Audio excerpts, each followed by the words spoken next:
کہا جاتا ہے کہ ساتھ آپ صلی اللہ علیہ وسلم دنیا سے تو رخصت ہو گئے، لیکن جس طرح عام لوگ رخصت ہوتے ہیں ان کا معاملہ تو یہ نہیں ہو سکتا، وہ پیغمبر تھے، آخری پیغمبر تھے، ان کا مرتبہ مقام، تو گویا وہ ابھی بھی اپنی قبر میں حیات ہیں اور وہ ہمیں دیکھ رہے ہیں، اور ہم اگر ان کی مجلس سجاتے ہیں، ان کی محفل ان کا ذکر کرتے ہیں تو گویا غائبانہ طور پر اس میں شریک بھی ہو جاتے ہیں، ایک طریقے سے حاضر و ناظر بھی ہو گئے اور اپنی قبر میں زندہ بھی ہیں۔ تو اس بارے میں قرآن کی کوئی رہنمائی ہے؟ قرآن مجید نے اس میں بھی سادگی سے وہ ساری چیزیں بیان کر دی ہیں، یعنی وہ بتا رہا ہے کہ اس دنیا سے رخصت ہونے کے بعد ایسا نہیں ہے کہ تم مٹی میں مل جاتے ہو،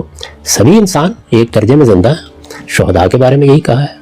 فرعون کے بارے میں یہ کہا ہے کہ صبح و شام اس کے سامنے اس کا ٹھکانہ پیش کیا جاتا ہے، تو سب زندہ ہی ہیں لیکن زندگی کی نوعیت مختلف ہے۔ یعنی وہ زندگی جو ہمیں اس دنیا میں حاصل ہے وہ اور طرح کی ہے، وہ زندگی جو شہداء کو، صالحین کو حاصل ہے وہ اور طرح کی ہے، جو خدا کے دشمنوں کو حاصل ہے وہ بالکل اور طرح کی ہے۔ تو اللہ تعالیٰ نے سب کو بیان کر دیا ہے۔ ایسا نہیں ہے کہ مرنے کے بعد، یہ تو اسلام کا بنیادی مقدمہ ہے، یہ جسم مٹی میں مل جاتا ہے، اس کے ساتھ جو بھی ہوتا ہے وہ ہم جانتے ہیں، لیکن انسان کی اصل شخصیت تو اسی طرح رکھی جاتی ہے۔ اور قرآن مجید سے جو تصویر سامنے آتی ہے وہ یہ ہے کہ وہ لوگ کہ جو اپنی زندگی اللہ کے لیے لگا دیتے ہیں اور سبقت کی زندگی بسر کرتے ہیں، وہ اللہ کے ہاں رزق پاتے ہیں، ان پر اللہ کی نعمتیں ہوتی ہیں، اور ان کے بارے میں توجہ دلائی ہے کہ ان کو مردہ مت سمجھو، بل احیاء ولکن لا تشعرون۔ تو ظاہر ہے کہ جب یہ شہداء کے بارے میں کہا ہے تو بدرجہ اتم پیغمبروں کے بارے میں ماننا چاہیے، تاہم وہ زندگی نہیں ہے جس کا ہم تصور کرتے ہیں، وہ اللہ کے ہاں ان شخصیات کی حقیقی زندگی ہے، اور اس زندگی میں کیا معاملات ان کے ساتھ ہو رہے ہیں اس کا بس ایک اجمالی سا تصور ہمیں قرآن میں دے دیا گیا ہے۔ ٹھیک ہے صاحب، آخری پہلو